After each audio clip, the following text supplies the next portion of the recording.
big one. And he's powered over the man and scored!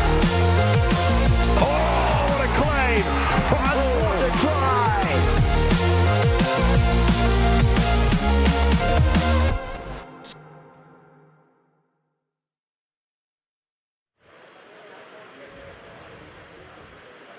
Well, good afternoon. Welcome back to the National Basketball Performance Centre, Bellevue, Manchester, for Game 2 of our Betfred Wheelchair Super League Magic Round.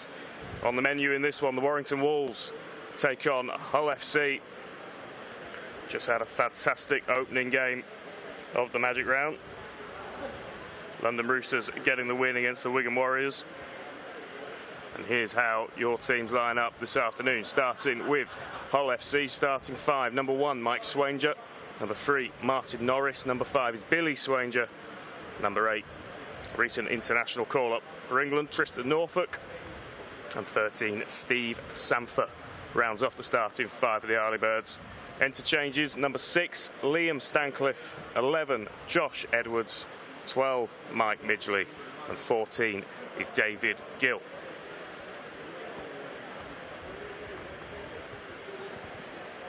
They come up against the Warrington Wolves team, ever improving. And they line up as follows with 13, Luke Stanley Warding. 16 is Toby Burton Carter. Nash Jennings is now wearing number 6. That's a late jersey swap. No change to the lineup. Brad Gleave is wearing 15. 9, Paul Prince. And on the interchange bench, number 2, Stu Williams. 4, Mason Baker. Steve Halsley now wearing 5. He's the one that's swapped jerseys with Nash Jennings. And 19 for the Warrington Wolves. And rounding off their squad for this afternoon's game is Emma Williams. Fantastic atmosphere here inside the National Basketball Centre in Manchester, alongside me, Kyle Amor. Kyle, you've just brought us coverage of that fantastic first game of the round. So set the scene nicely, isn't it, for everything to come? Yeah, it certainly does. And look, we're going to see here this afternoon in Game 2, two sides that are relatively unknown for many of our viewers. For Hull against Warrington, both have had difficult starts to the year, it can be said. With Hull FC, Martin Norris is a name that we might be familiar with across the game, or certainly are familiar with across the game, but look out for him, his quality and leadership for the Hull FC side. And Warrington, well, they are a developing team, if you like. So, you know, let's just see how this contest unfolds. I think Hull FC edge this one in terms of favourites. It all just depends on what kind of a defensive outfit that the Warrington Wolves can put up with. Can they contain Hull FC? Well, they're going to have to, because there is enough quality in there and there's enough points out there for the Black and Whites. We mentioned Martin Norris in that Hull FC side. A huge coup for them, really, getting him in their jersey this year. All of that experience, years of experience, playing in the top flight of the wheelchair competition in this country, and of course England out there doing the coin toss with opposite number captain Toby Burton Carter, the Warrington Wolves. And you've mentioned the importance of defensive. The defensive element of the game, Kyle. How important is this kind of first 10-15 minute spell going to be for Warrington? I think it's going to be huge. You know, you look through their results so far, the Warrington Wolves, and it doesn't sit pretty. They've conceded 158 points against Wigan last time out, 108 against the Roosters, 122 against the Halifax Panthers, and 118 against the Leeds Rhinos. The last time these two sides, however, met back in April, Hull FC went on to win that game 76 points to 10. So the huge task lies in front of Warrington Wolves. There's no getting away from that. And we see, more than in any other form of the game, in the wheelchair game, how quick it is and how one try can lead to 2 to 3, and it's very difficult to stop that stem of points once a team gets, you know, moving forward and really gets ahead up. Well, we see that in all forms of the game, Lewis, really. Once you have momentum and create momentum, it's very difficult. It's gonna, you have to go through a process to stop that first and foremost, and then a process to win it back and push it into your favour. And so far, the Warrington Wolves club in the wheelchair game have just found it a little bit difficult this season in Super League to sort of being able to stop momentum Can it all change today here at the third Magic Weekend round? Game 2 as we await kick-off now from Hull FC. Yeah, it's going to be Hull FC who get us underway in this one. So it'll be Warrington getting first go with the football. What can they do in these early sets to settle things down and establish themselves into this game? Underway here, game 2 from Manchester of this Magic round. And Warrington will get us underway under the shadow of their own sticks. And the kick-off there.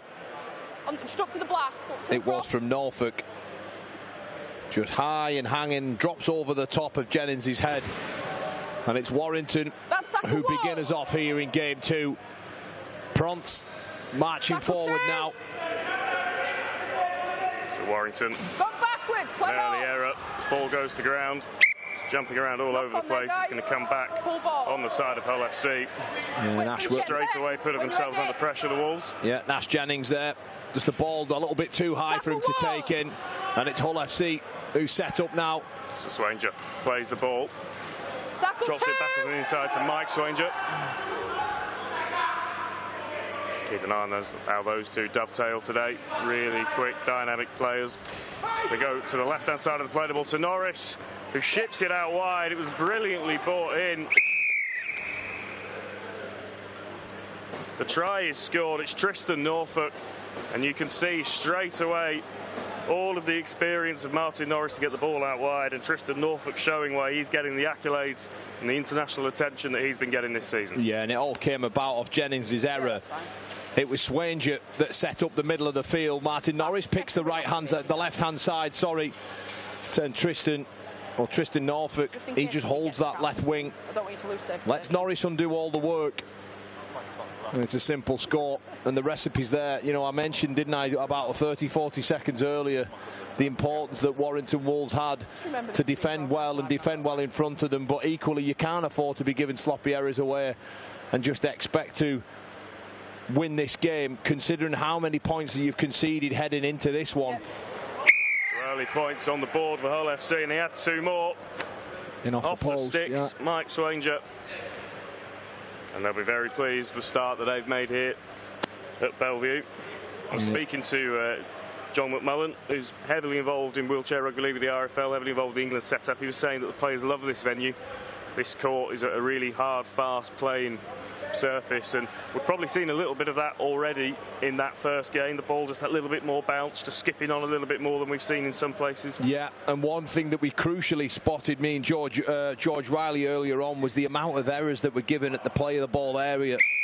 So often these players look to use one hand to tap it on the floor, to signal the play of the ball with the foot, if you like, in the running game, and they just lose concentration and let go of the ball. It is very warm, it is very humid in here as well, so just keep an eye out on that as this game unfolds. Swanger through the middle, Norris met there by Wayne Stanley Warden. Well, immediately Hull FC from the kickoff looking to get on the front. But Tristan Norfolk, just short of halfway, plays the ball. And straight away, Martin Norris through the gap, and we can see, Kyle, they're going from edge to edge very quickly. It seems to be a kind of contrived tactic that they've worked on. Yeah, it is. It's moving this defensive unit around, because, you know, that they've shown so far in Super League that they haven't been able to do that well. Norris into centre field. There's a bit of trouble out on this right-hand side. There's players all over the place. Again, they're really struggling to cope with that double threat of Norris and Norfolk. And now they come over to the left-hand side again. Norris keeps his hands on this occasion. Turn over, guys. And he's shut down. Just on the credit to Warrington on that occasion. Hull FC were coming at them. Quick plays either side of the ruck, but they've kept them out of here. Yeah, they've done enough there, didn't they? Brad Grove into the middle of the field. Paul Prance will take over. Met there by Norfolk once again. The try scorer so far.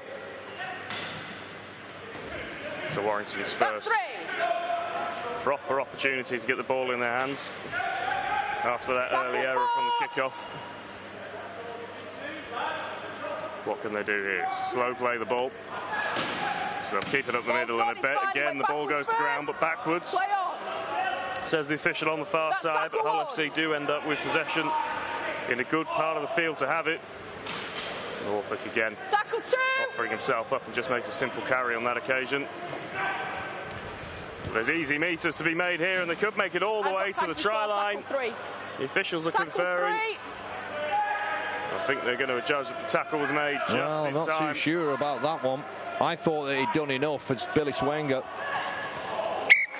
Well, they couldn't look out to the left-hand side. Forward pass, we're just going to play the ball up on the floor. A little bit messy. And I think this is going to come back as a Warrington ball. It is, so again. It's close there, isn't it? Another attacking set survived for the Wolves. Good little offload there. Wayne Stanley Warden just on the end of that pass. You've got 2 tags on, just take one off for me, thank you. And again, though, just a slow play the ball again. The game just stopped so that tags could be reattached and put back on. An interesting sort of thing I've just picked up on there. The Warrington players are all shouting at the team, stop forcing the pass. They know that errors are going to be costly here for them this afternoon. But I don't think you can see the next 75 minutes just playing conservatively against Hull FC. Making some headway here. Ball comes back on the inside, but it goes to ground, takes a nasty bounce. Norfolk can't pick it up cleanly, though, for Hull FC. And Warrington will get a repeat set inside their own half, but an opportunity to just move play further up the field. Again, it's just pushing that pass, isn't it? Prance with a blind offload over the top of his shoulder. They get away with that one. They do need to fix up the little sort of basic skill areas. If they are going to try and chance their arm, they have to make sure that the pass is on.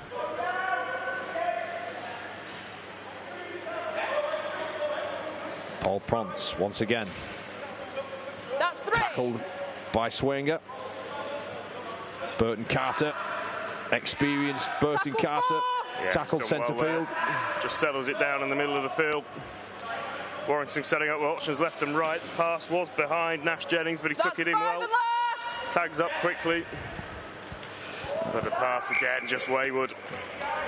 Well, it's just poor skill, really, from Nash Jennings.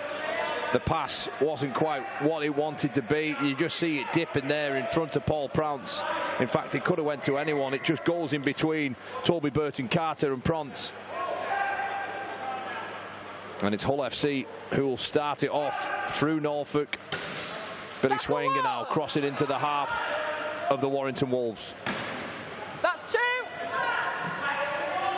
So Hull FC on the attack down the left-hand side. Tristan Norfolk again really well to get his hands down low and pick the ball up. He plays it a few metres out. Short crash ball. I don't think they'll be denied this time. The officials are happy with it. The try is scored.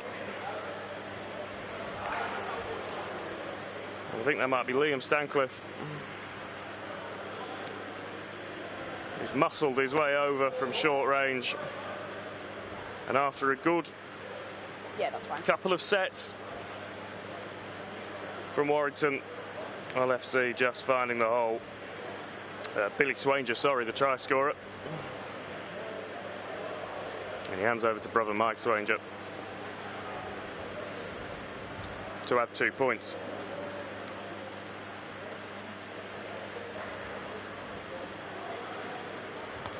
Kick goes up. Looks good from where we're standing. The official agrees. And 8 minutes into this game, Hull FC already asserting themselves into a strong position. That'll be disappointing for Warrington because they had a couple of sets with the ball in hand, a couple of defensive sets where they kept Hull FC out, but ultimately just caught slightly too slow around the ruck and Hull FC go through. I think you've nailed it there. I think it's just the speed at which Hull FC are playing. But I think it's the fact that, you know, Warrington are just continually handing the ball over so cheaply that it's not even stressing or troubling Hull FC at the moment. They've crossed only 2 metres into the Hull FC half, and the rest of the time they've been on the back foot.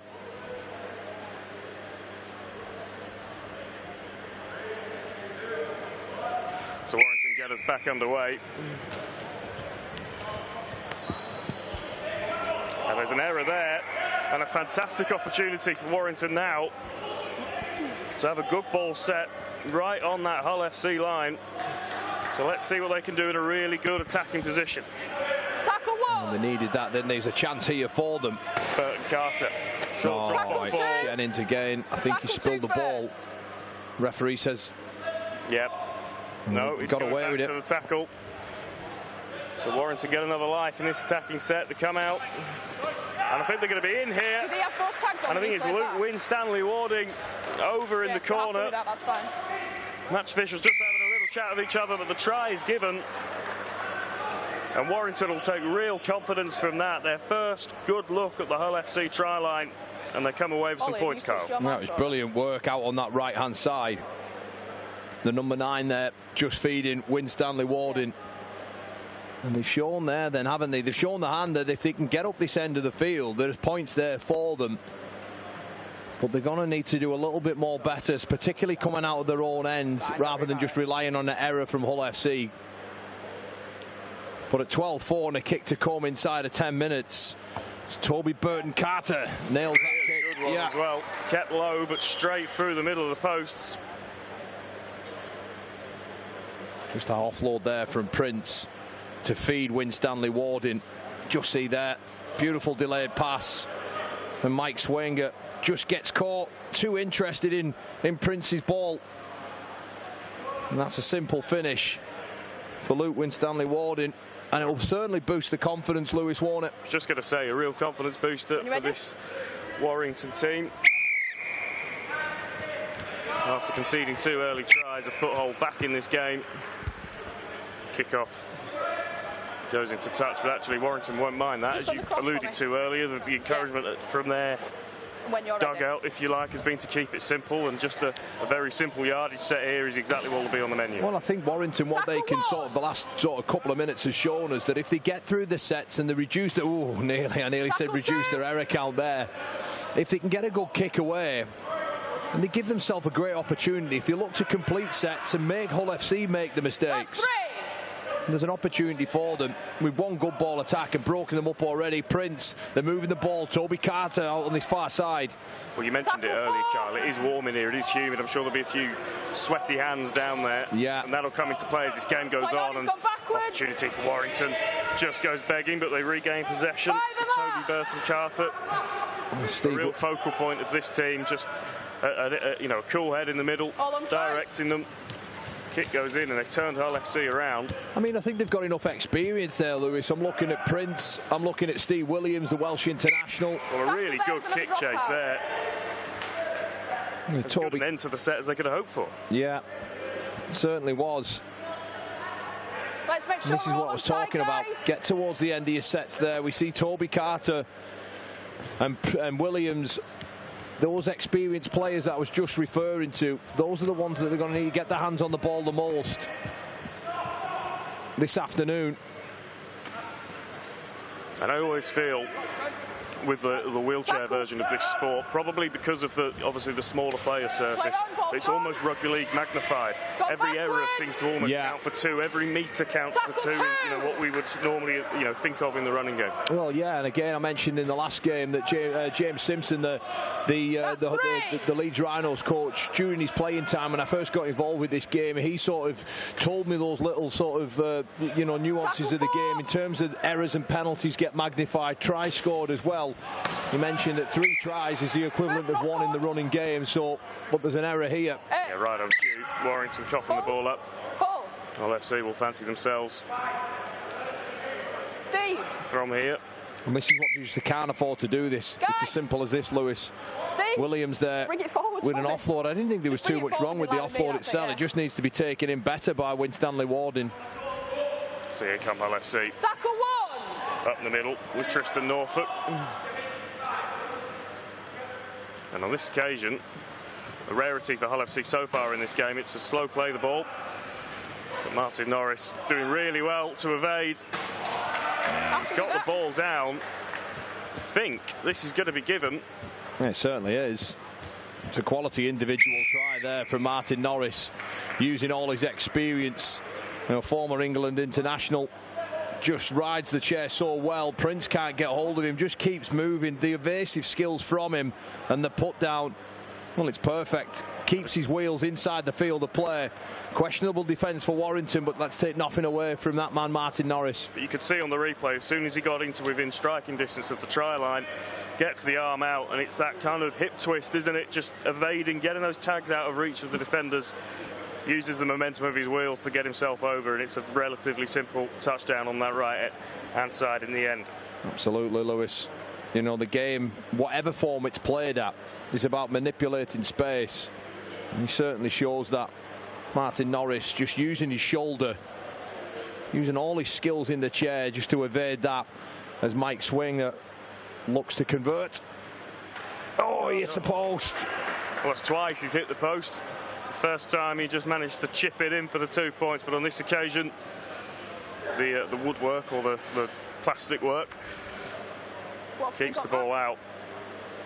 But LFC move out to a 16-6 lead, and we just see that again there. Norris knows what he's doing straight away. Well, he just does well, doesn't he? He bursts 2 and 3 tackles. Yeah. Jennings, Paul Prince can't get hold of him. Nash Jennings comes round the back for a second attempt, but it's too late. Is it a water bottle that's been spilled? Martin Norris, Johnny Mac's going to go get something. such an experienced player. And it was interesting watching him as he came over to this right edge. In back play, Hull FC knew that even if he didn't score the try, they'd have the space out on the edge, that the Warrington defence would have to shift across quickly. In the end, Martin Norris, enough about him to get the job done himself. Right, okay. But you can just see that experience that Hull FC have got. So Paul Prince will get us back underway. A low bobbling kick this time, but safely taken. Tackle one! Stanley Warding out on this left edge, just calling his defenders across. Still going. But there's space over on that far side. Norfolk causing all sorts of problems, and Swanger does really well there to bring that ball in. He was travelling at speed, so was the ball, and the handling skills were good, but not so there. Norris with the error. Yeah. We're going to come back for a Warrington play. And he turns round and he lets Tristan Norfolk know about that. He's not happy with that pass. Is Martin Norris. He feels that he just needed to take the tackle. And Luke Winstanley Warden just getting up in the face of Martin Norris and forcing the error. It's Winstanley Warden now, a metre in field on the left-hand side. And what have Warrington got there? We've seen them already once in good ball. Williams. Does really well. Stu Williams on the field. Again, that pass is a little bit behind him, but he did well to bring it in. That's 3. And now Prince stopped. Williams getting involved for the second time in this set. Oh, good offload. Brilliant offload. And what a try that is. Fine with that. Yeah, a brilliant attacking play from Warrington. Prince up the middle, dropped the ball off to Stu Williams, and then a fantastic offload. Sorry, guys. Just look at the work here that Stu Williams does. He's so big, so powerful. Back inside. Steve Halsey. Really good rugby league, Carl. Yeah, it certainly was. Stu Williams there, causing all the damage. And Steve Halsey, again, another one of those Welsh contingent players. Right place, right time, just pushing up in support. That's what you're supposed to do around all your key threats. Get some numbers in and around them, knowing that they have the ability to do what Stu Williams did there. And that's the second time they've had ball down this end of the field. That offload is brilliant, absolutely brilliant. And Norfolk, he's trying his best there to get hold of Hasley, but it's too little too late. And the big fella, he scores an important score. The kick's converted, 4-point ball game, quarter of the game almost gone. Yeah, Warrington keeping themselves in touch in this one. We had a fantastic game 1 of this Magic Round for those of you that joined us. Well, and the Roosters coming out on top of the Wigan Warriors, and the first 20 minutes of game 2 has been extremely fun as well. Tackle 2! Last time Warrington scored, they let themselves down with an error pretty quickly after. That's 3! They'll be looking to avoid doing the same again. And Stu Williams has made a big difference since he came onto the field, Carl. Certainly has. A lot of good things in and around him. Speed and skill, all shown. Wonderful pass there. Here. It's just shut down in the end. That's 4. By Steve Sanford. But Warrington making some decent progress up the field. This is the last. What will they look to do here? Holmes goes over the top. In the end, taken in pretty routinely by Billy Swanger. And Hull FC looking to put the disappointment of conceding behind them. Norris's error led up to that try. He's the one playing the ball here. Drops it off to Steve Sanford. And now they look out to this right-hand side. They had options stacked. They decide to keep the ball in hand.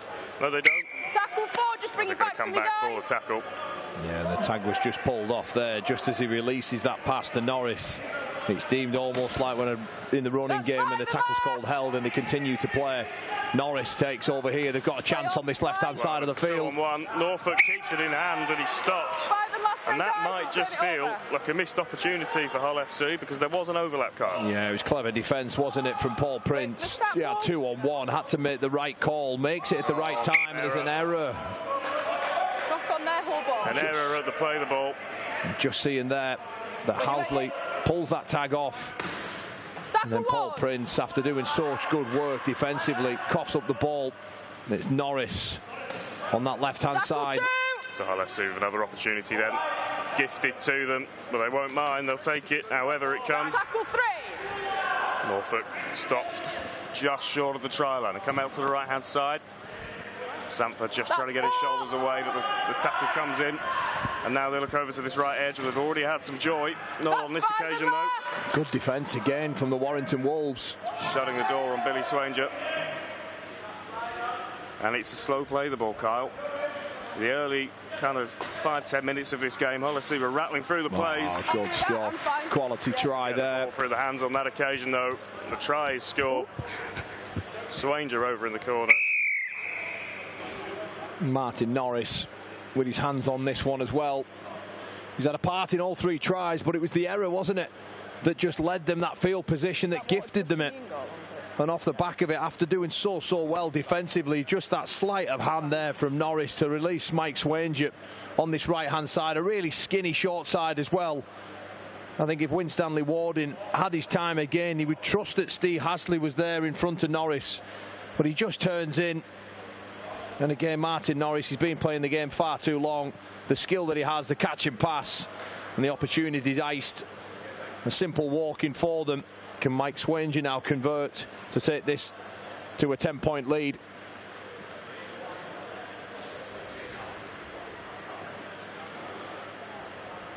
So up he comes. He's hooked it to the right-hand side. I just thought as well with that try, Kyle, it was almost a misdirection play, because if you looked at Billy Swanger at the play the ball, he was looking out to the left. He looked for the world as if they were going to go to the other edge. Look at this, he just comes. Yeah. Norris, clever little misdirection from Swanger. Yeah, and then smart it's the play. other Swanger that finishes off in the corner. Yeah, it's a smart play, isn't it? Billy Swanger with the deception from the play of the ball area. Norris, he overcalls that, has to have done.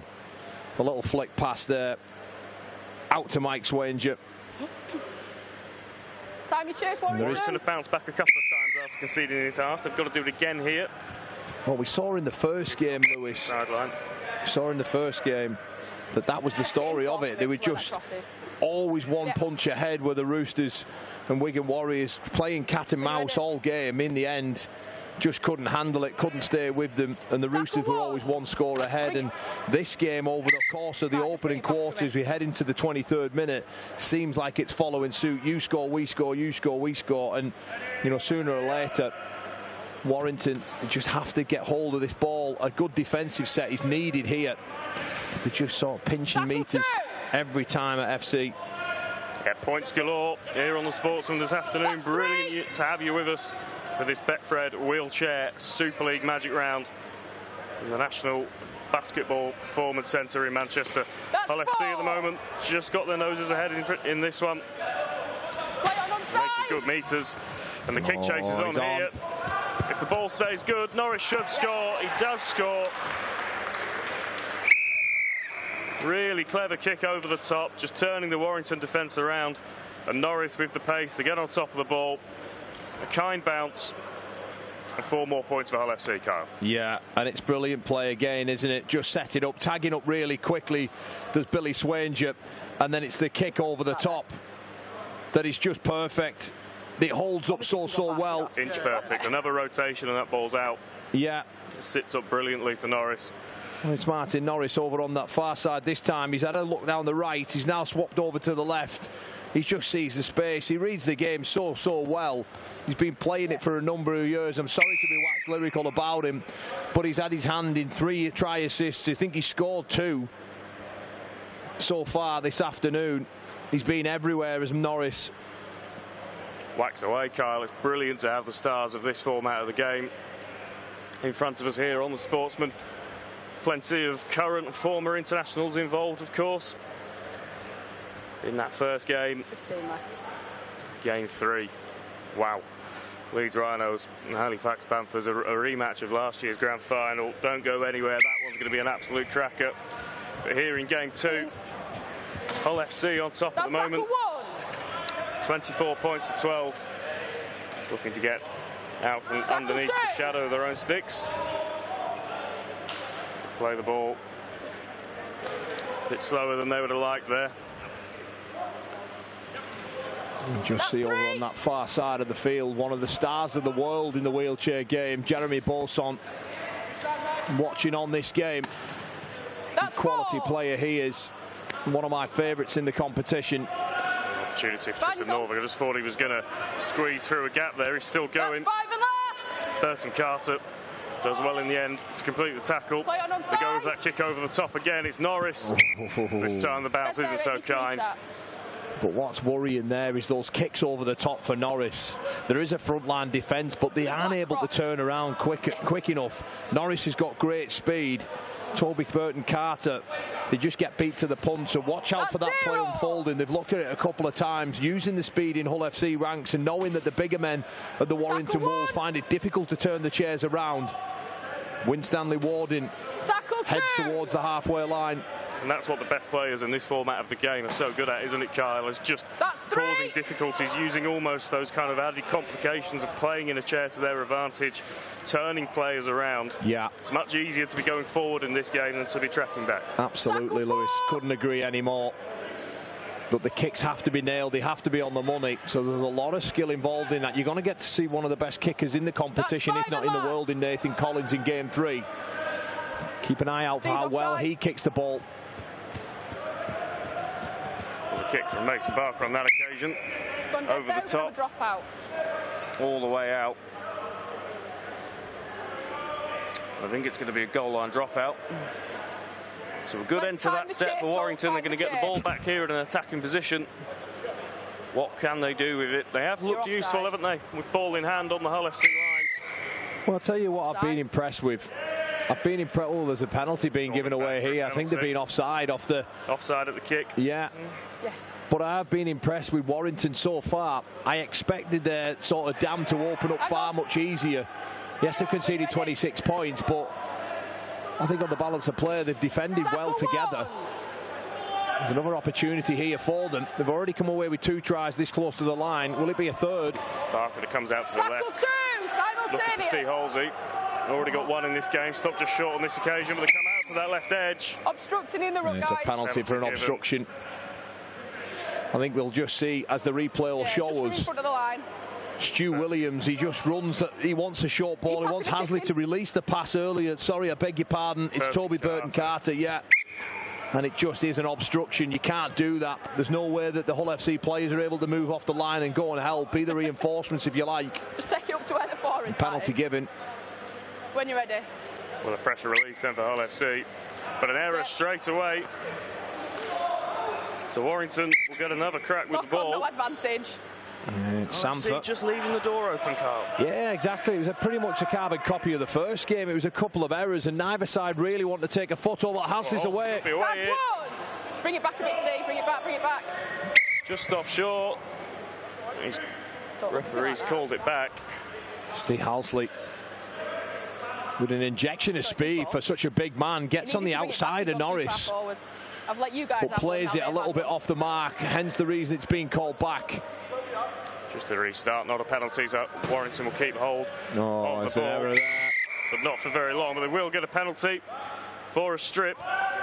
Yeah, 2 or 3 repeat sets on that Hull FC line now, Kyle. When you're ready. They'll want to come away with some points here. Yeah, I think it's vital for them in this game that they get some more points here. Again, it's Norris who just makes a pull of that ball. Halsley proving difficult to tackle. Williams on the right side, can they release it? Yes, they can. No! It's over his head. All the way, but too high. You could see exactly what they were trying to do, is put Mason Barker in at the corner. Stu Williams is a little bit over keen with the pass. Big chance gone begging there, and he knows it. But the bench have made a difference for Warrington since coming into the game. Williams and Halsey especially. Yeah. Giving them some real direction going forwards. Hull FC with the ball now, having survived that little spell of Warrington pressure. Tell you what, if Barker gets that ball down, if that pass is a little bit better from Williams, they're still in the contest in that, but at the moment, we're heading to the final 10 minutes. It's Hull FC, who on the scoreboard, Lewis, seem to be in control. Well, Sanford drops it off. Kick just bunted through. It's going to roll slightly too far. 8 metre restart. Really interesting, the technique that Norfolk put that kick through with. He kind of used the palm of his hand to push it, to kind of bump it through, rather than the typical punch that we tend to see. Yeah. Just wanted sort of that top spin on the ball, hitting the ball at the top of it, allowing it to roll a bit more forward. But I think Hull FC, Lewis, will be pretty happy with those kicks going dead. I think Warrington look a little bit better as a good ball attack than they do a yardage team. And Stu Williams there. Again, it's just holding that ball out. I'll mention Jeremy Bourson again. We'll see in the next game. The height of these players in the chair makes such a huge difference in terms of trying to get that ruck control. A blind offload there from Toby Carter. Fortuitous. Okay for them though. Winstanley Warding on hand to mop up. Stu Williams makes the carry. He gets himself free and gets the offload away, but it's going to be pulled back. So it's going to be fifth and last on Stu. There's a split second in that, just for. Yeah. But Stu Williams had managed to get that pass away on time, but he'd been pulled back for the tackle. You just see there, using his height, his strength to his advantage, making it difficult to get hold of him. And that kick goes long. Hull FC will start 8 metres away from their own line where the restarts are made. Really entertaining first half hour or so. The second game of the Betfred Wheelchair Super League Magic Round here in Manchester. Good offload. And Hull FC are in some space over on this right-hand side. Sanford, Williams has done really well to get across and stop him. But they've got some momentum now. Hull FC, ball bouncing around, brought in safely. The play of the ball is quick, but the pass is wayward. Yeah, Josh Edwards there. They're just trying to play too quick, Lewis. They're not, they're not recognising when you get a quick ruck, it's okay if you don't get the break and you don't finish the try. You can reset and go again. They're just trying to play far too quick, and they're coming up with a few sloppy errors at Hull FC. If they really wanted to, they could nail this game easy. Just feels like they may be trying to score on every set exactly, rather than just building that pressure. Williams again finding some space. Barker once again, he can't take that in. He needs to get a bit tighter to Williams, because those offloads, sometimes when a player has the ability to offload a ball like that, Lewis, it's not going to come out perfectly. You have to anticipate that and make a play for it, and Barker just drops him twice. So Norris stopped 5 metres or so inside his own half. He drops off to Billy Swanger. He brings it over halfway, and Norris again straight away involved. Sanford. Yeah, just as we talked about, overplaying again. 4 metres in from me. Hull FC come up with the error. They're just pushing it, aren't they? I love the work Martin Norris does in the build-up to this. He looks like he's got to put a kick in, actually, and he offloads that ball. And I think it's Sanford who then just tries an outrageous offload. Look, if it comes off, Lewis, we're all saying how brilliant is that. Let's not do him a massive disservice. And I think at 26-12 with 7 minutes to go, you are in a position to do that. It's gone. Well, it's a thing with the wheelchair game as well. It's just one of those nuances, isn't it? It's a smaller football. It's slightly deflated just to make it easier to handle. But the other thing that does, of course, is encourage that offload, and players, constantly looking for that wonder ball. Maybe sometimes they just need to settle it down a little bit. Yeah. Look, and I think in all forms of rugby league, you want your players to play, don't you? You want to entertain the crowd, the viewers. You want to encourage them to attack and show the skill. You just have to make sure that it's at the right time. And I think if they scoreboard up like that, big chance for Warrington here. Piggyback up the field from the penalty. Yeah, well, this is where Warrington have looked dangerous when they're 4 metres away from the line. Tackle one! Burton Carter stopped just short. Options left and right. They choose to go to the left edge.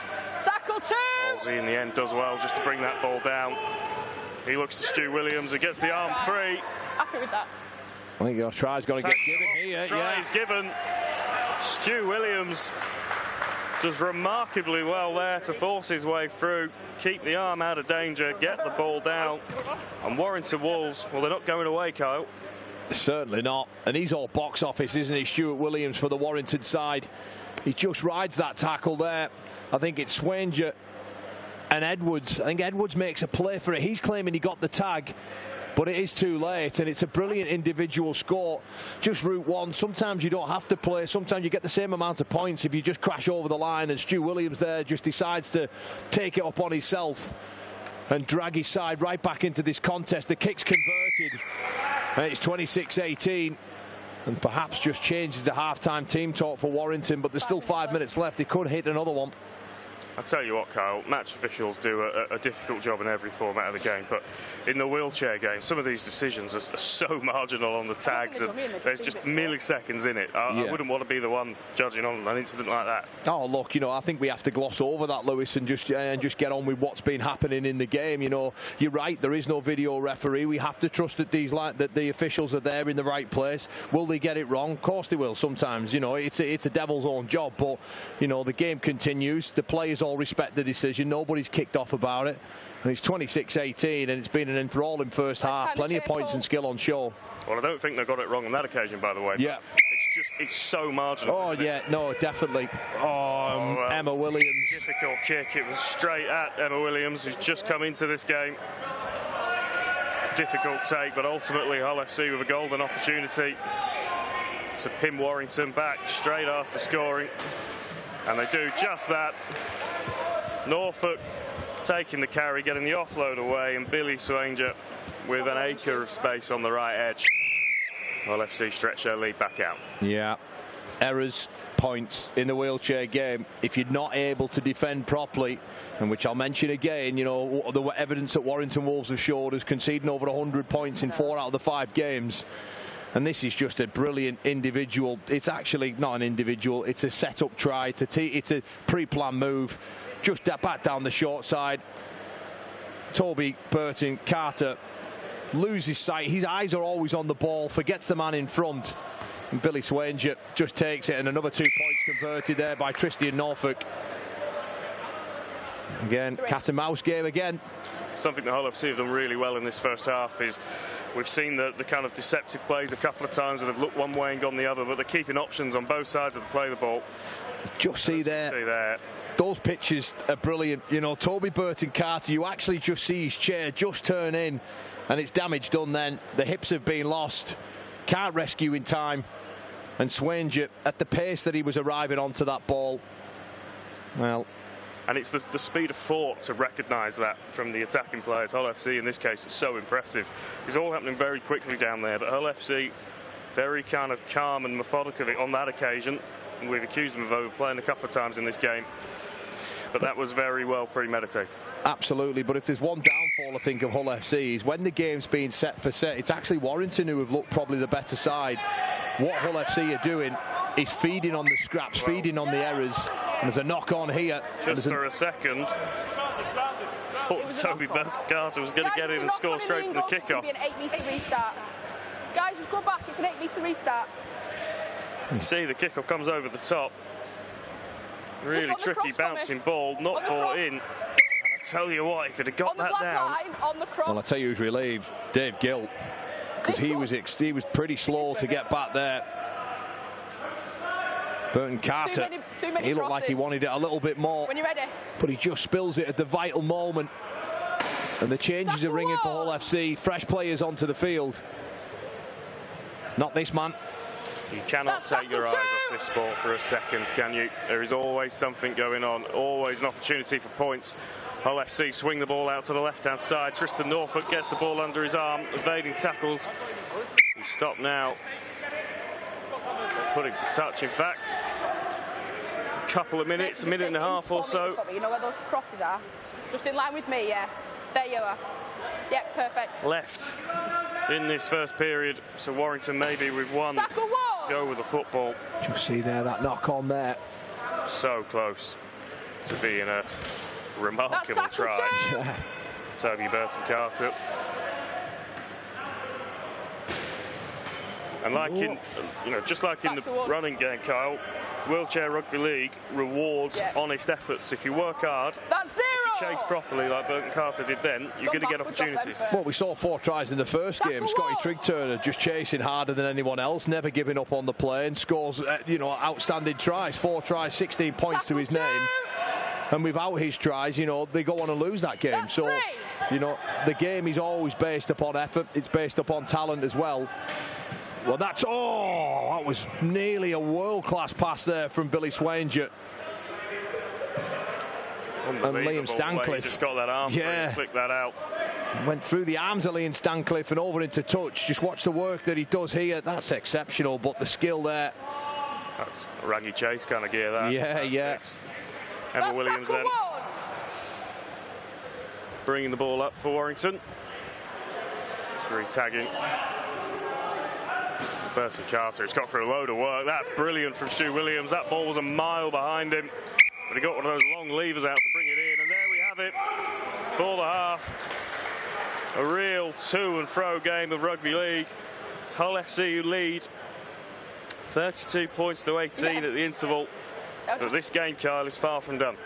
Yeah, certainly is. Shouting play on the cross, you mentioned there, I think the best chance that Warrington have got to get back into this game is through Stu Williams. He's obviously the catalyst, the key, if you like, to points in this Warrington side. A lot of good things happening in and around him, but Hull FC, yes, they've fed off a lot of scraps, a lot of errors from Warrington.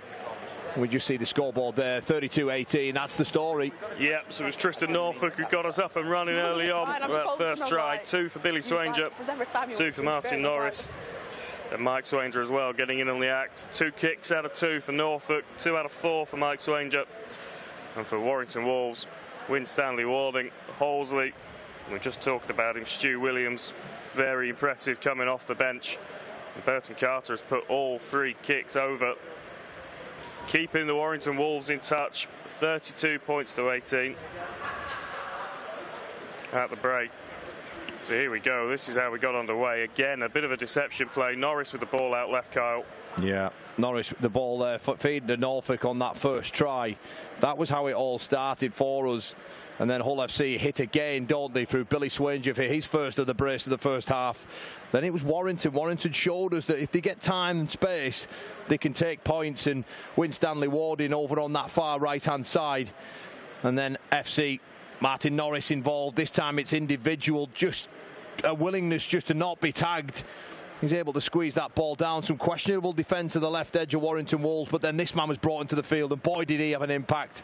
Stuart Williams, Steve Halsley as well, fresh onto the field, just slicing up through the middle of it and getting a try. And then it was this, 2 times, I think, in the first half, this left edge of the Warrington Wolves just got caught napping, weren't anticipating the play, and they certainly weren't anticipating it on the right-hand side. There's Martin Norris once again, scores his second try, a hand in one, and 2 tries to his own name.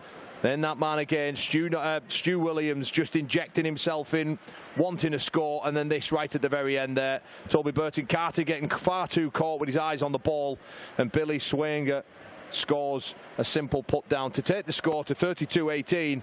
There is still chance for Warrington Wolves, but they do need to start fixing up their errors. Yeah, the first 10-15 minutes of the second half going to be all important, you sense, in this one. But a really entertaining first 40 in the books here has finished Hull FC 32, Warrington Wolves 18.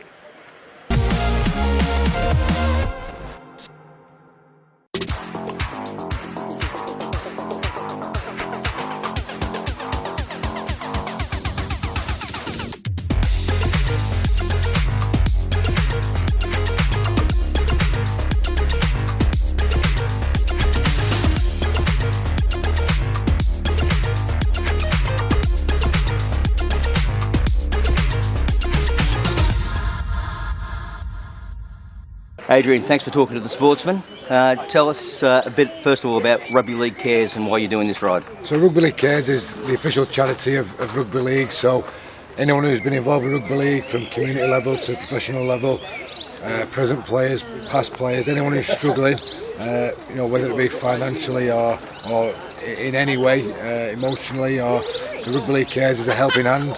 They do a lot of work for players just finishing, giving help, career guidance, things like that. So it's a charity, obviously very close to my heart, being involved with the sport for 30 years, and that's why I'm doing it. And I'm really proud of that fact. And for those of us that watch on and watch you giants of the game, in action, it's something for us to contribute to say thank you for what you've done. Oh no, that's great. I mean, if I can help it in any way, I'm more than happy to do that. And there's a couple of ex-players who normally get involved in these challenges, and delighted to put my hand up and do my bit. It is a challenge. It's very grueling, but if it's not challenging, then it won't be worth donating for. And what's the ride been like so far? Very tough. The first day we did over 90 miles, a lot of hills. The guy who organised it, John Ledger, is a bit of a psychopath when it comes to planning the route. So very tough first day, but we thought that was the hard one out of the way, but it wasn't. The second day we took on the Tourmalet, which is a Tour de France route. So it's 11 miles of just climbing, which was it was hard going. We did a full morning shift, and then we had to take that on. It was only 73 mile in the day, but there was 10,000 feet of climbing, which was quite horrendous, really. Yesterday was again, it was about 77 miles, and that was the Col d'Aspin, which is another famous route, and that was only 8 miles of climbing. So it's been challenging, but we're halfway through now. We're just about to set off for day 4. I think it's about 90 miles today. We're going through Toulouse, Carcassonne, ending up in Perpignan, which is obviously all the famous French rugby league towns, which is great. How does this compare to sticking your head in a million scrums? Very different. I mean, I was never a keen cyclist before these challenges, but it's great. Jumping on a bike, it's as hard as it is, because the days are very long. It's easier than running a marathon, because of the impact on your knees. But when you get a great bunch of guys like this, it does make it easier. But it is very tough. But as I say, if it's not tough and grueling, people wouldn't contribute. And a Super League season comes to its conclusion here tonight.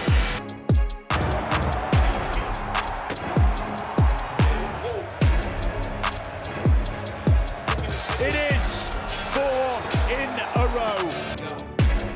Robinson is a moment for long. He's kicked it. A brilliant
Well, welcome back to Manchester and the National Basketball Performance Centre.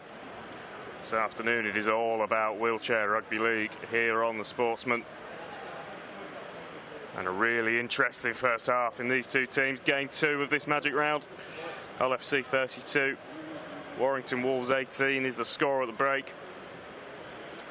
Tries from Norfolk, Billy Swanger, Norris and Mike Swanger pushing Hull FC out to that lead. The replies from Warrington, Winstanley Warding, Halsey and Stu Williams, who's made a real impact since coming on. Kyle Amor alongside me. Kyle, 40 more minutes of this. Yeah, Warrington certainly still in it. Yeah, no, they certainly are. They certainly are. They just need to fix up. They almost need to go a set-for-set mentality with this Hull FC side, because when they do that, it's Hull FC that look like they're the ones who have been overplaying, coming up with errors. And then from that, they need to get the hands in the ball of Stu Williams near the line. A lot of good things are happening in and around him. And that's the key, I think, to unlocking this second half. But what they must do, and what's paramount that they have to do, is just cut out the sloppy errors. Every time they've sort of got a foothold back in the game and reduced that scoreboard down, Lewis, they came up with an error. And Hull FC, they're almost the kings of set-up plays, because most of their tries have came off set-up plays, whether that's been something that they've spot from off the back of an error, a pre-planned move, or kick over the top there for Norris to chase. They've obviously identified a lot of weaknesses in and around this Warrington side, but you know, for the Wolves, if they can just cut those errors out, take the game set for set, I think there's an opportunity for them. Well, it's Barker who gets us in the way. The kick is high, but it's well taken by Billy Swanger. Hull FC with Mike McKidgley. Mike Swanger just slowed down at the play of the ball. Warrington won't mind that. And again, a pause in the game. And that might just be the key for Warrington in terms of keeping the scoreboard down and keeping themselves in the hunt, Kyle. It's just slowing down speed of play. Exactly, slowing down speed of play, and don't keep inviting them into your own half, because Hull FC have already shown us that they will make you pay. Well, for Warrington, they just need to play up the right end of the field. You know, if this score gets another 2 tries ahead of them, as what it already is, it'll blow away. Flicked out. And this is what I'm talking about. This is Hull FC again, overplaying early doors. They get lucky with that bounce, and then Dead fair drop out. Mason Barker just punts that ball away, takes no risk. Chase, Probably had time to catch that ball and turn, but just didn't fancy a bar of that. Well, they get us back underway pretty quickly. Just see there the kick there from Dave Gill. Well, this is better. Hasley all in there, driving into contact there Dan as well. Phillips, who's just come onto the field as well. A late arrival today for Warrington, but into the action now. And they won't mind this Warrington at all. Where LFC is starting. Interesting the speed of which they got that goal line dropout away. Stu Williams with a big booming kick over the top. They've got Hull FC where they want them. Can they keep them towards this end of the field? That's 3. Gill with the carry, stopped by Williams. And the bench of the Wolves there saying keep him down here. Well, Hull FC almost just a little bit too eager. Players overrunning. And it's a penalty. Stu Williams there, guilty of that time. Billy Swanger punching the ball a further 5-6 metres downfield. You know, the lines on the wheelchair rugby league field, they go in 4 metres each time. That's the rule you have to get back. And like in the running game, we have a 10-metre rule, don't we? It's 4 metres in the chair. Swanger. Tackle wall. Stopped just short of halfway. Now they come over to this left-hand side. This is Billy Swanger. He's been great today, hasn't he, for FC, Billy Swanger. Really clever pass there. Smart McKidgley. That's 3. But again, just early phases of this second half, Carl, just not quite as slick and cohesive from Hull FC. No. But again, though, the scoreboard is favouring them at the moment. Go backwards, it's fine. They are 14 points ahead. Dave Gill can't take that in, it's an error. And again, Lewis, you're right. Just take it in a little bit further, just where that cross is. Perhaps a little bit cocky, dare I say. When you're ready. Oh, hang on. Just waiting for... So Liam Stancliffe and Mike Midgley into the fray. The Hull FC after the break. Simultaneous. Stu Williams. Yeah, good double tag on him there from FC. They make a massive difference, don't they? If you get both tags simultaneously, you don't give away the penalty, and you just slow that play the ball down half a second, but it's so crucial. And another double tag, and like you mentioned, Lewis, has to be done at the same time. One tag is the equivalent of a normal ball carrier finding the floor. Two is when you get them on the back, a much slower play of the ball. The space out on this left if they can utilise it. Just caught in two minds there. That's four. Yeah, Mason Barker chose to keep the ball in hand in the end. He maybe had options out to his left. That's a really good ball for Stu Williams. Just can't get that pass away, Halsley. Now they come out to the right, they can't keep the ball in hand. Well, there's a bit of confusion in bad play there because Mike Swanger thought he made the tag on Steve Halsley 4 metres further up the field. The official doesn't see it. But he just drops the ball there with the line begging in front of him. Mason Barker, that's the third error I make that he's bombed. Decent try opportunities, disappointing, but a big collision there from Halsley. Warrington are going to get themselves back into this game and make a real fist of this. The error count is the first thing they need to shut down. Yeah. So Hull FC, with the ball in hand, just inside their own half. Swanger drops it off to Stancliffe. Tackle 3. Or Midgley, apologies on that occasion. And the kick comes over the top from Swanger.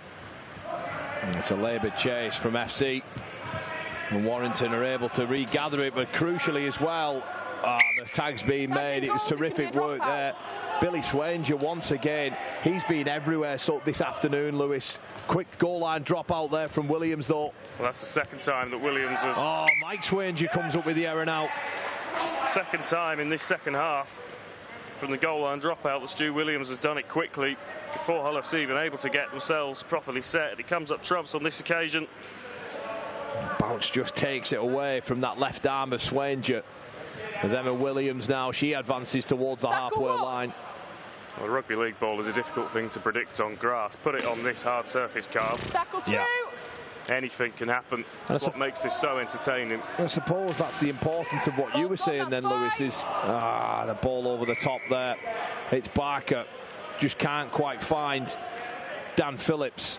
And the ball just clips his hand and falls over the top. But going back to your point you made earlier, Lewis, it's that bounce of the ball, particularly on this surface, why the good competing players are so important, aren't they? You know, you have to, you never give up on a rugby league ball anyways, but particularly in this version of the game. Back a bit more back. So FC get us back underway. That's a decent carry. Midgley with the carry. Quick play from him. Now Dave Gill making some handy meters on the left-hand side. Still not been stopped and he gets the ball away. Swanger ducking and diving his way through. He now gets the offload out to the right-hand side. Swanger to the other Swanger. He looks to get the offload away, but he's put it straight into the hands of Phillips. The ball's gone to ground. Warrington, that's 0. Real messy. Going to be some tidying up to do here, I think, from the officials. Real messy and scrappy passage of play, but it favours Hull FC. You can see there that Mike Swanger's just trying to get that pass away, and it's Barker who's in the way. But it's Midgley now. He's carried strong since coming onto the field. Lays that left-hand side. What have they got here, Lewis? Well, they come over to the right. Swanger keeps the ball in hand. That pass has to go. Dave Gill, who was in acres of space over on the right. Perhaps he didn't trust the speed of Gill to get over in that corner. But a repeat set here for Hull FC, albeit slightly fortuitous. But we talk about them not necessarily building pressure. And they've given a penalty away here. Yeah, they haven't been tagged up. It's a penalty. But tag wasn't. Both tags weren't replaced. In case you're going to kick it. The Cardinal Sings of Wheelchair Rugby League. Yeah. We saw one with Baines in the first game there where the penalty was given. And you'd think that one of the teammates had perhaps, given that there was a lot of time in between that play of the ball, just to say, have you made sure you tagged up properly? And they don't. They just squander that chance that they had of maybe posting more points and keeping Warrington crucially in this game. So a pressure reliever for the Wolves. They need to turn that into some points sooner rather than later. Emma Williams with the carry on that occasion. She goes left to Stu Williams. Who gets that ball away. Doesn't need to throw that. It's just that extra pass. Unnecessarily. I think this is going to come back as Warrington ball. I think it's got away with one a little bit there because the tackle was adjusted to have been made. Well, look, one thing about Stu Williams is, Lewis, he's never going to change the way he plays. He's always going to push the pass, you know. So whether it's not quite on the money or not, well, that's down to his skill set. But somebody needs to be supporting and anticipating that happening because, you know, it's there every time. As Barker, well, he dances and finds himself in the middle of the field. He's 16 metres away from the line. A kick from Williams is being chased, but gobbled up there at the back by Midgley. Oh, but he's come up with an error. I've got it. Warrington unable to gather cleanly. Have to score here, Lewis. Golden opportunity. Bring it forward. To get there the first points of the second half. Mason Barker right underneath the sticks. Will pass out to the right to Phillips. Tackle one. Gives it to Emma Williams, who's just cut short. Again, they go to the right. Tackle two. Fast pass back inside. Well, they need to find a way of getting Stu Williams arriving at speed, and this could be the moment now. Oh, good really work. Well done from Swanger, but Williams has still got himself free. He's going to be called back for the tackle eventually. So a couple of tackles still in their pocket. They come out to the left. Williams, ball takes a bounce, but it's picked up in the end by Halsey. And this is the last. What can they do? Oh, that what is a sensational ball that is. Steve Halsey. That is brilliant. The two Welsh internationals combine. And I called for him, didn't I? Stu Williams getting the ball near the line. Well, this is just his skill, isn't it? It's Steve Hasley's skill. Everybody caught napping on that right edge. I think it was Gill and Stancliffe. They didn't expect it. Oh. The sleight of hand, sensational. Not sure I could physically get my arm that far around my back, Carl. That's unbelievable skill from the Warrington Wolves man.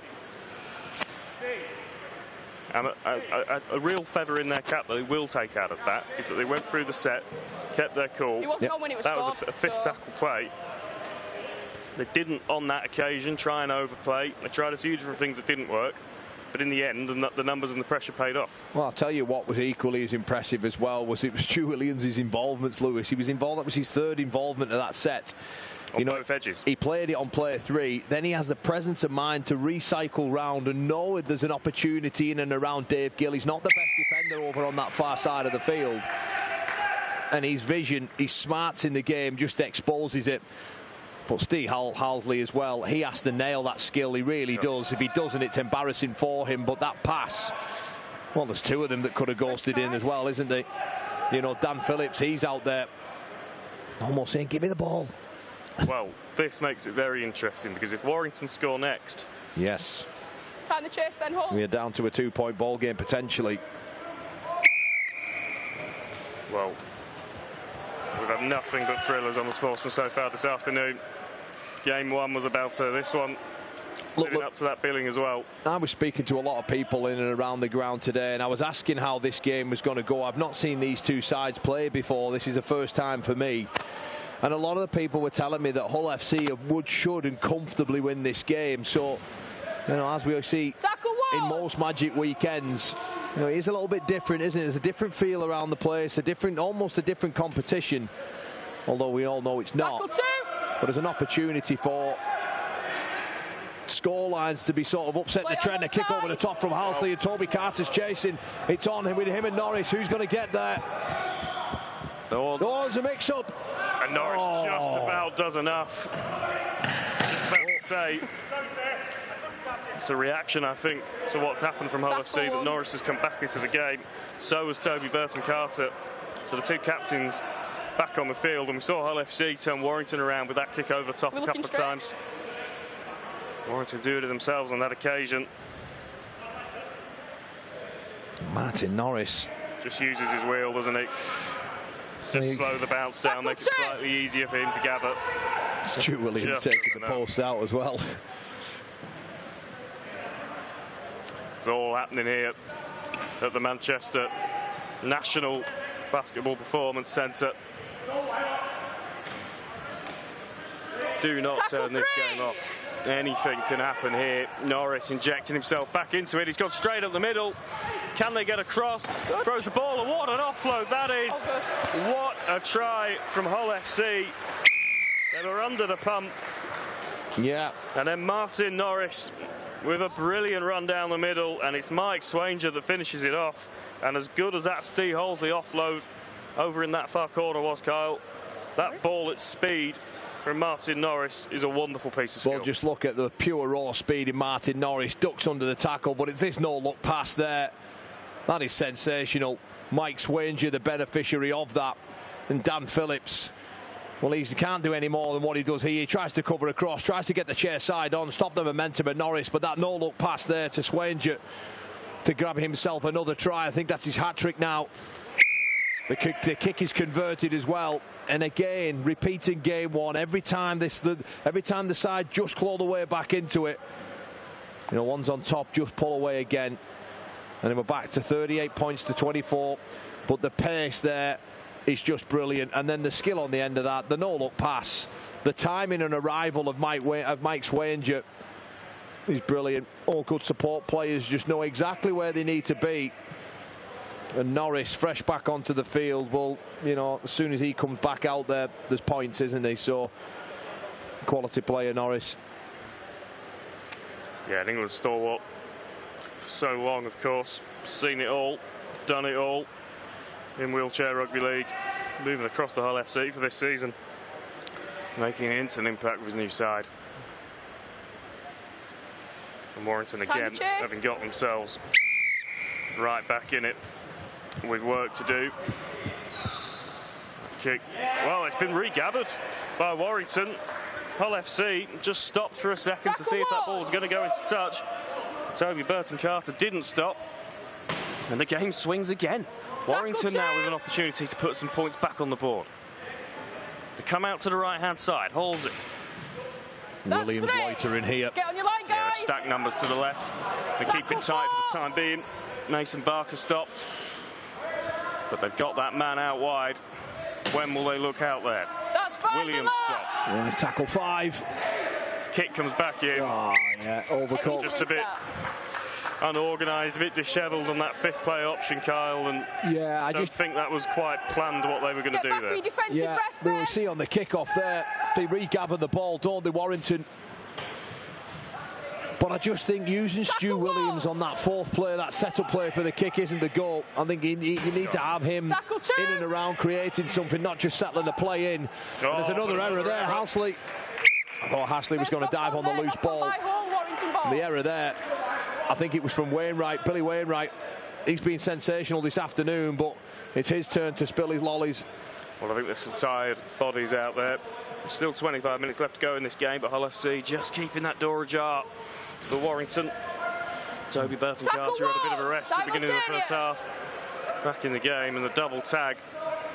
He didn't like it, did he? Slows him down. I think he thought that that wasn't simultaneous. He was told to get on with it by the match officials. Hull FC will be really pleased with the first 2 tackles of this set. From a defensive perspective, they've slowed it right down. So here's Williams. That's 3. And they come out to the left-hand side. The kick goes over the top. What's the bounce going to be like? Too much. Kind enough in the end from a Hull FC perspective. Norris just shepherds it out. Tap. Interested on the 3rd tackle as well there, Lewis. I think that was maybe not what was really wanted. Tackle 1. Barker.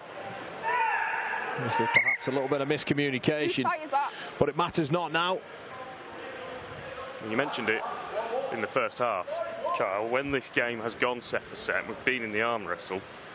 Warrington have probably had the better of it. I think so, yeah. I think they're the one on those early tackles does seem like a bit of a strange decision. Yeah, I think so, because every time they've gone set for set, Lewis, it's Hull FC who came up with those sort of errors, whether it's pushing passes or little sloppy errors as we head into sort of the final quarter and where the fatigue's setting in. Pull. Just wait a second. But I just feel if you've replaced him, you've got to play the ball.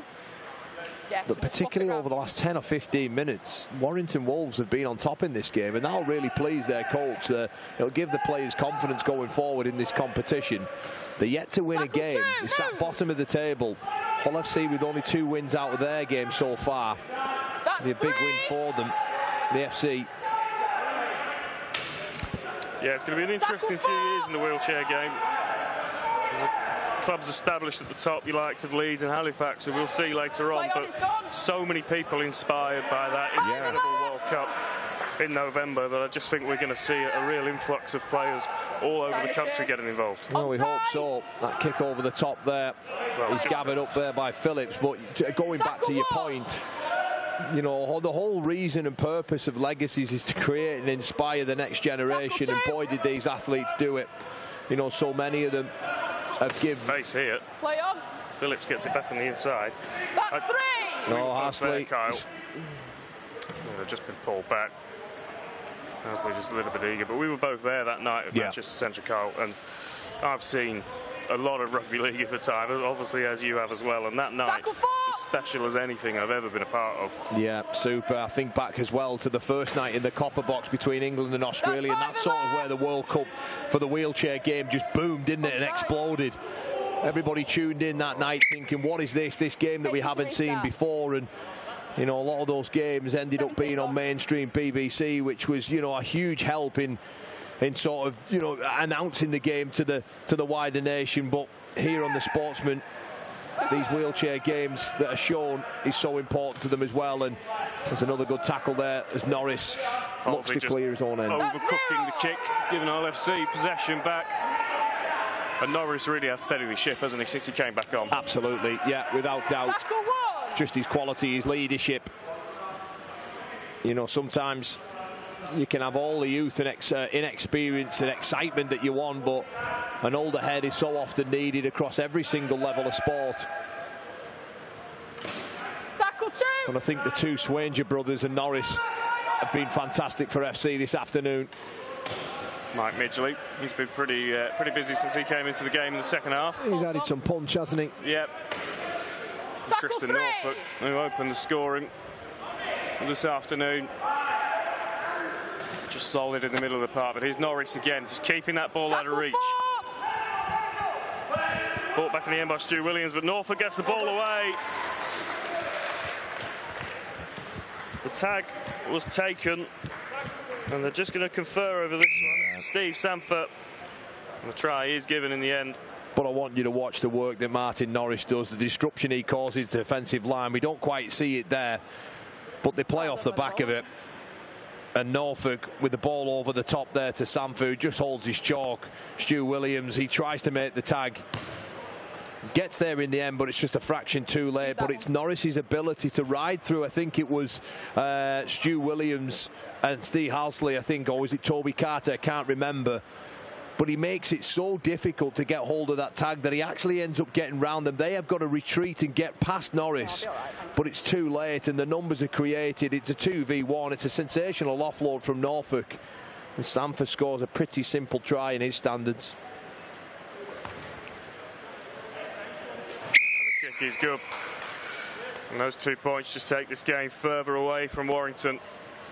All good. They've had their spells, they've had their moments. But it's a 20-point deficit. Yeah. Around 20 minutes, 19 minutes or so left on the clock. 44-24. And we can see there Stu Williams, we see his number actually on that replay, and that tells us that one team's playing at a quicker pace than the other. It's Toby Carter who has to come jamming in there on Tristan Norfolk, and the ball over the top just takes this scoreboard now to a 20-point ball game. And you would imagine from this part on that, you know, those people who I was talking to are expecting a Hull FC performance, a heavy one as well. You'd imagine the points will start coming in the back end of this game. Warrington with the ball here, though. It's a really useful little offload. Tackle two. From Brad Gleave. Tackle three. Simultaneous. And Halsey. Stopped on this right edge. Tackle to come four. inside again to Toby Burton Carter. He's all right. Oh, he's just taking a little bit of a knock there. I think it's his shoulder, is it, that he's holding? Yeah, it looks that way. Got his back to us. We can't quite see from our vantage point what the issue is here. We'll have a look at it. It's just the I think it's just the wheel-to-wheel force. contact, isn't it? And Yeah, We all right? I think it's just a sheer force that's in there. And you can see he holds his right pec. Mike Swanger. That's where the contact was made after the chair collision. Stu Williams out to Halsey. There's a try here. No, great tackle from Norris. Really good handling though from Warrington. So they're going to keep the short route, but that was the last. Turnover. So there's a turnover. Not sure if Warrington had communicated that that was the last tackle. I was a little bit surprised when the handover was given there. Hull FC back in possession. Norfolk making decent real estate up the middle of the park. Swanger brings it and gets an off over the top. Brilliant. Norris will do well to stop him from here. Tackle 3. In the end, Toby Burton-Carter gets across to him to shut it down. It was a gorgeous ball, wasn't it, to release Norris. Tackle 4. Midgley playing it out to the left. Swanger shifting that kind of hip shift left and right. Can't quite get away. Ball goes to ground, into touch. Warrington survive on this occasion, but some really slick ball movement in the build-up to that. Yeah, it was some good edge defence as well from Warrington. That right edge through Halsey and Williams, just shutting the play down, forcing the error. The ball over the top needed to be taken. The execution of it just wasn't quite where it needed to be. Tackle 1. Williams takes it into contact. Burton-Carter. Tackle 2. But 2 good carries early on in that set, Carl. They've made decent meters. Yeah. Williams, he's done really well to keep hold of that. Thought that ball was going to ground. Halsey now. Tackle 4. Getting away. He's called back for the tackle. Nash Jennings doing everything there to keep hold of that ball. Halsey plays it to Burton-Carter. He puts the kick over the top. Really well taken by Mike Midgley. Over his shoulder, boarded in safely. Decent field position then for Hull FC to be starting. Swanger could be away here, just reeled in the end for Stu Williams. Midgley again getting involved in this set. He stopped. A slower play the ball. Hull FC now come out to that left-hand side. Norris, really nice offload from Norris. Sanford finding some space, back inside to Norris. Throws the big Sydney Harbour Bridge ball over to the right-hand side. Took a bounce on the way, but it was brought in by Mike Midgley. And the try is given. And a little bit of everything from Hull FC there, Kyle. Yeah, and guess who started it all off? Martin Norris. Yeah, he starts it and he ends it. It's a brilliant pass there. He does well to get rid of lovely little pass there to release his man. Gets the ball back inside. The booming pass over the top. The bounce favours Midgley, and it's a brilliant score. Norris combining with Sanford, back inside to Norris. Booming pass over the top. And this is where we said that the points would start coming for FC, and will he hit 50 as Norfolk lines up this kick? 50 it is. The half century then up for Hull FC. What's so impressive, I think, about what Martin Norris does is that you see him in the same play make multiple contributions. Gets the ball in his hands, moves it on, and then he doesn't stop. He's immediately looking at how he can contribute. Yeah, he just keeps moving with the play like all good players do. They know there's an opportunity. He doesn't give up on it, and he sees in his peripheral vision that Mike Midgley is just sat out on that far right-hand side with nobody anywhere near him, left completely alone, and knows that if he throws that pass, it doesn't have to be exactly on the money, and it wasn't. It was backwards and bounced into Midgley's hands favourably, and puts the ball down there and takes the FC side to 50 points to 24 as we enter the final 13 minutes of Game 2 on Magic Weekend here. Short kick, it's forced an error. Fine. Still going backwards, that's fine. Tackle the referee has judged that it went backwards. So Hull FC will retain possession. Right, take it back. Let's get everybody into an onside position. Control back here. And the scoreboard are starting to make fairly grim reading from Warrington perspective, Kyle, but there'll be a huge amount they can take out of the first, certainly the first 50, 55 minutes of this game. Yeah, but it's going to get uglier again before it gets prettier, you would imagine. A great tackle there. Liam Stancliffe on that occasion finding some space over on that left-hand side. Warrington's defence does well, though, in the end. It's a slow play, the ball. So I'll FC to do this from a static start. Justin Norfolk, tackle 4. Really just no nonsense carry up the middle as he has done all afternoon. But again, a slow play. Norris has it in his hands, looks out to the right, overthrows the pass. The first time we could say that Norris has got something wrong this afternoon. The pass just wasn't where it wanted to be there for Sanford. But the idea was there because there was nobody home again. And, you know, look, let's not forget that these two sides sit bottom of the wheelchair, the Betfred wheelchair competition. And I mentioned before the amount of points that this Warrington side have conceded. Well, the only team that have not scored 100 on them is the Black and White Hull FC. The last time these met, they put 70 on them, and it's maybe possibly heading towards that way again.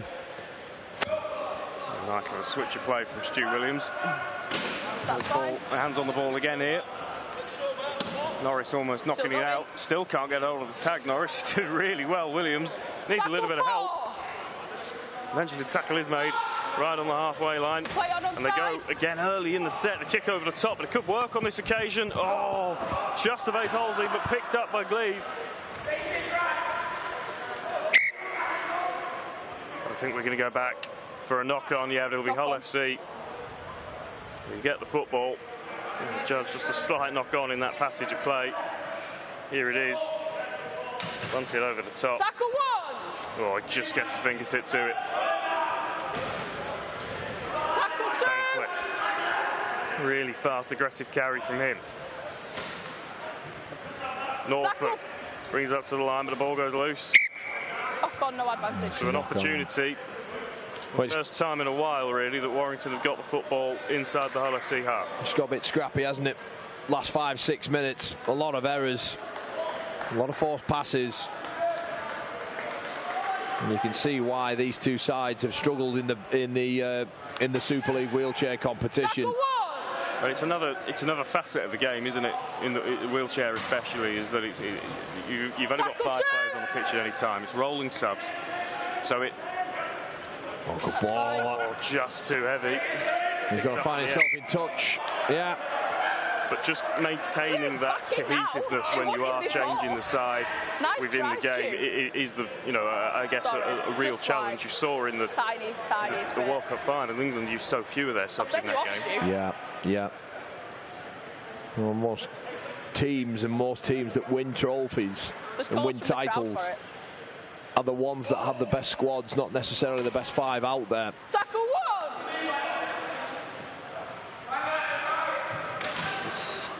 But to be fair to both sides, they've kept playing. There's one thing that they can't die is wondering. Oh, absolutely. Warrington have not gone away in this game as Norris is stopped. Oh, and that pass. A bit lax. I think it is a penalty there. I thought Steve Hasley just made no attempt whatsoever to get square at marker. I don't know what on earth he was thinking. Martin Norris just looks at the official and says, what's he doing? Look at this. It's not even anywhere near square. He doesn't try to get square. I don't know what he's playing out there. Yeah, got it. And the penalty just gifts FC a chance. 12 metres away from the line. It'll be Norfolk that will restart us here once he collects the ball. So let's see an opportunity to tag some more points onto this scoreline. Tackle 1. Edwards driving us in. And Edwards to Norris. Norris just keeping it in the middle. Options left and right. Chooses to go to Edwards on the right-hand side, and there's an overlap. Oh, the ball's too heavy again. And there's just a few times, Carl, they've looked at that overlap on that edge play and not quite been able to execute the pass. No, they just haven't been able to ice that final pass, that final play. When you're ready. When they face better sides in the next coming weeks and games, they're going to need to be better than that. They're going to need to nail those opportunities Halsley puts a kick through, but there's nobody home aware of it. Stu Williams now. Opportunity to turn LFC around, aren't they? Williams threw everything he had at that. Yeah. Tackle How was that? You're 26 points down, there's 8 minutes left, and you're competing to a point where you're willing to throw yourself on the floor, out of your chair, at that moving speed. I think Halsley and this man, Stu Williams, they've been superb for this Warrington Wolves side. The commitment there, you know, I'll say again, you're 26 points behind. I don't think he has the... I don't think he needs to do that, but the fact that he wants to do that tells you everything about his commitment to the cause. Both players out of play. Well, there can be absolutely no question about that. No, I think all the players have... Yeah, the board, absolutely. For the full 73 minutes. It just feels... Oh, good skill there from Norfolk. What a pass. Oh, just behind him with that pass. Liam Stancliffe could have had a hat-trick over on that right-hand side in the second half if the passes had stuck. Terrific work there, that's fine. From Tristan Norfolk. Perfect. Just the weaving, the hip mobility, the movement in and around there. But again, it's that final pass that's just let them down on a number of occasions. If those had have stuck, we could have been looking at 70 for FC. Oh, but an error from Warrington. Yes, Nash Jennings. Full ball. Just his turn to spill the ball.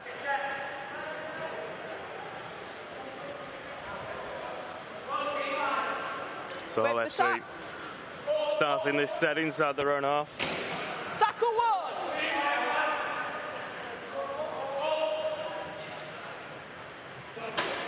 Tackle 2. Looking to add more points to this half century that they've already racked up here. Don't forget, more action on the way for you here from Manchester. That's fine. Game 3 of this magic round. Brilliant work there from Edwards. Billy Swanger is going to score for Hull FC. Rudely interrupting me. But a try for the black and whites. No, it's all right. To extend this lead out. And they've been looking to that right edge time and time again.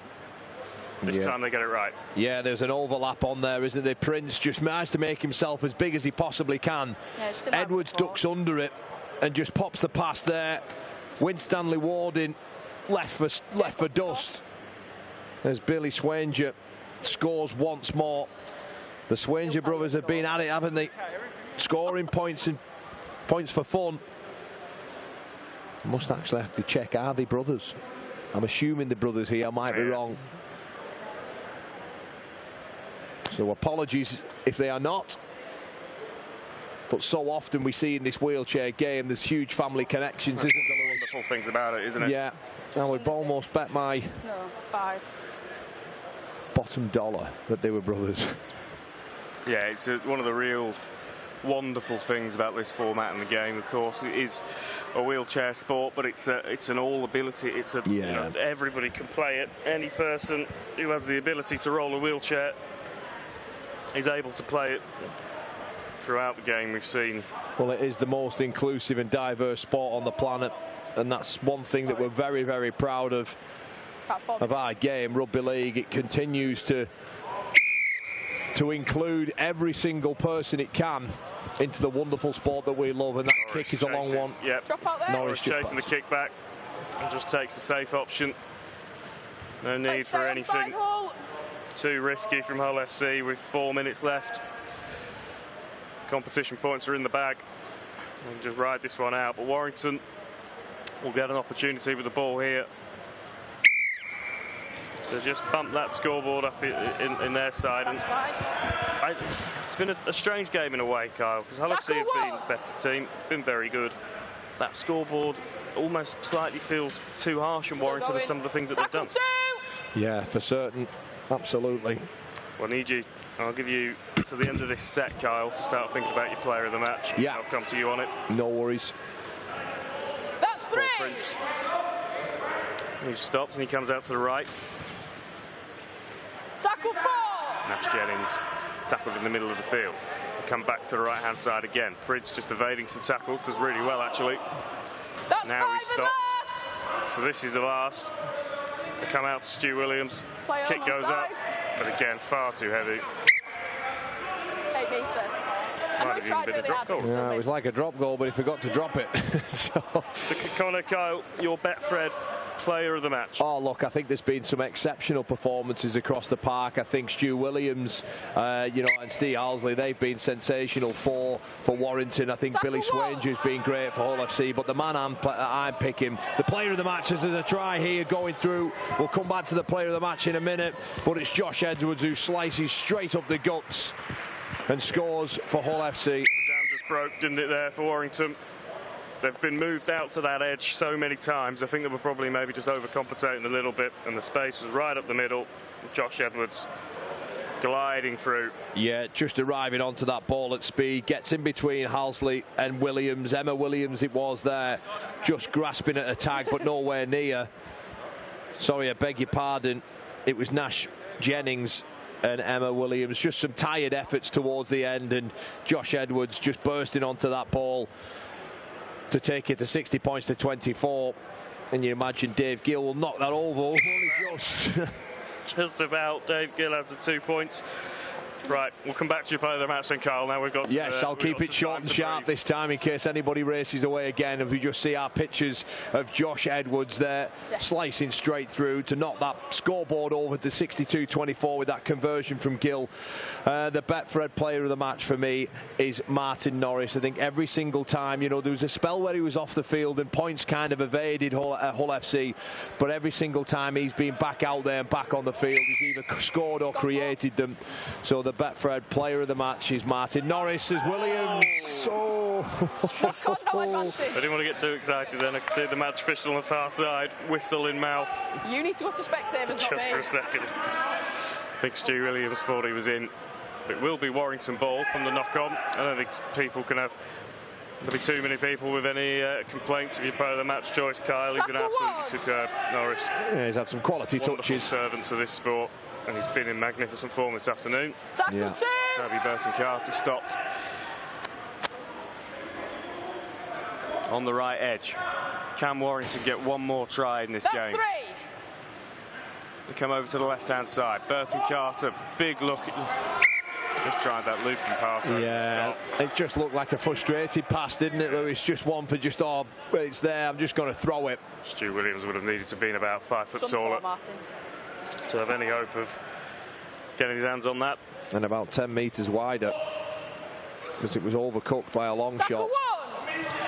So the dying seconds then of this Betfred Wheelchair Super League clash. It's going to be Hull FC, who in the end comfortably taking the win. Really good work in the end. There. Mike Midgley just keeping hold of the ball. But it's a comfortable scoreline, Kyle. 62 points to 24. Yeah. As the referee rounds things up. Strong performance, a really good second half from Hull FC. Plenty of fight offered from Warrington. They kept going right up until the end. There's some real positives for them to take out of this.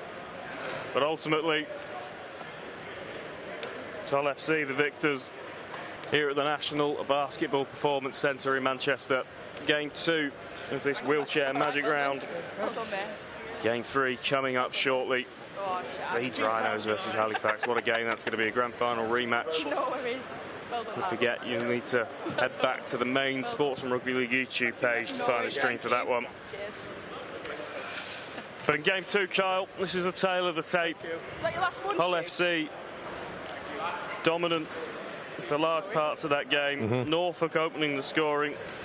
3 for Swanger, 2 for Norris, 2 for Mike Swanger, Samfer, Midgley and Edwards all getting in on the act. Winstanley Warding, Halsey, and the impressive Stu Williams, the try scorers for Warrington. What was the difference this afternoon? I just think that, you know, at the right times that Hull FC were just able to take their opportunities, and I just felt that, you know, that Warrington's best chance was keeping the game set for set. They weren't able to do that. When they did that, there was points there for them, but more often than not, an error or a penalty would just give possession back to Hull FC. And the worrying thing for Hull FC is on another day, Lewis, you know, if we're really honest, they could have iced a couple of more opportunities out on that right side. But, you know, the second half, we wanted tries, it produced them. And it all started here. Martin Norris getting his hands on the ball, driving through. The no-look pass was sensational to Swanger. You know, Martin Norris, the player of the match there, releasing Mike Swanger on that occasion to burst it all off. But then Hull FC hit again. And this time it was Steve Samford over on that right side. And it was the work again from Norris, that booming ball over the top. This time out on that right edge, it was Mike Midgley who was just equally happy about that play coming in towards his hands. Then Josh Edwards, he showed a bit of quality to release Billy Swanger to score. And it was 4 tries there, and then Josh Edwards slicing straight through the final FC try of the afternoon and just able to put the ball down. But a tired effort it was from Warrington at the end, but you know, equally they have gone down fighting. There were periods in that game where they tried and competed, but ultimately the league table doesn't lie, the scoreboard doesn't lie, and it's Hull FC who leave here with 2 points, 62 points to 24, Lewis. Well, that's all she wrote then in game 2 of this Magic Round. A win for Hull FC. Stay with us. Head over to the 3rd stream of the day here in the Sportsman Rugby League. An absolute cracker on the cards. Leeds Rhinos and Halifax Panthers. Plenty of World Cup stars on show, going toe-to-toe in a grand final rematch. Promises to be an absolute belter. But in this one, Hull FC in the winner's circle. They've seen off the Warrington Wolves, 62 points to 24.